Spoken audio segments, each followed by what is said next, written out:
Thank you, Madam Acting Deputy President. And I rise tonight to speak on a topic that is of great importance to many of my constituency back home in Victoria, but particularly those who live in eastern Victoria. The direct value of output of the native forestry industry in my home state is estimated to be in the order of $462 million. And this figure represents the value of growing, harvesting, hauling and processing native timber. Whilst this is a significant enough figure in its own right, when you take a moment to think of the industry and to incorporate the processing and downstream economic activity that this figure of output grows, it is quite substantial, and we're looking at the order of $1.4 billion.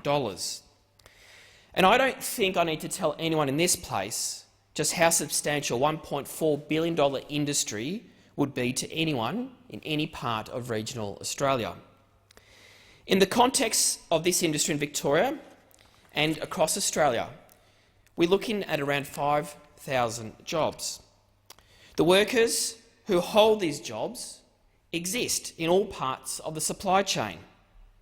They're loggers, they're truck drivers, forklift operators, process workers, machinists and salespeople.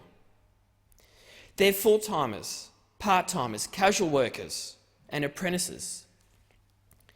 In Gippsland, they are the fabric of many communities and they are the backbone of their local areas. Every single one of these jobs is of value. Every single one is important, and every single one is worth fighting for.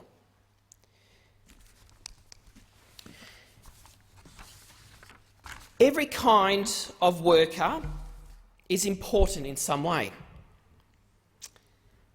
and deserves respect.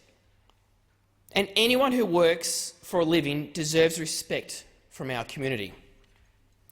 However, there are some members of our community who don't always share and recognise the value and dignity of workers in certain industries. They look down on workers. They believe that those people are worth less than others.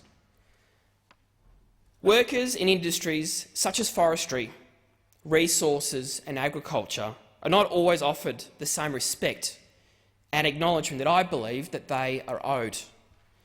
Those workers deserve respect, not only for the basic fact that there is dignity in all work, but because of the contribution that they make to our nation's prosperity, to the way of our life, and to our very own existence. We must never forget that. As a senator who represents the state of Victoria, I'm concerned about the future sustainability of the forestry industry. I'm concerned that this industry that is largely under siege by activists and that governments at all levels are not doing enough to make sure that we better support these workers. The recent decision by the Federal Court putting in doubt elements of the Central Highlands Regional Forestry Agreement only serves to provide further uncertainty to an industry that all of us should be very proud of. Whilst the full impact of this decision is yet to be realised, I know that it is one of great concern to many people living in these areas, especially those out in Gippsland. And many people are counting on these jobs, not just to support themselves or their families, but local communities. I know because I've spoken to them. I have visited these mills. I have met these workers. These are real people.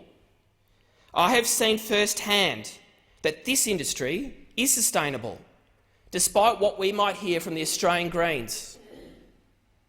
It is an industry that offers rural and regional towns in Victoria a life. All timber workers deserve our utmost respect. The Federal Court's decision isn't what the forestry industry was hoping for, but it's by no means the only thing that is serving to put the livelihoods of these workers at risk. Nor, might I add, it is not the first time that activists have sought to damage this industry by exploiting our judicial system.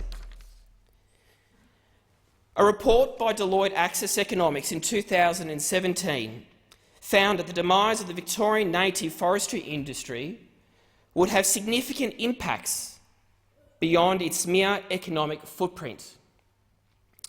It argued that the native hardwood industry is an important employer in regions where limited alternate employment exists, and that without it, these regions would suffer and there would be significant negative social impact. We cannot allow this future to be realised, and workers in this industry should know that they can count on us in this place and in the other place to work cooperatively and with those in many state governments around Australia to protect their livelihoods.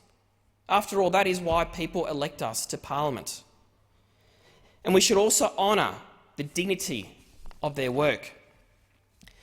Madam Acting Deputy President, all workers have an important role in Australia's success and national prosperity, and we should be supporting them to succeed.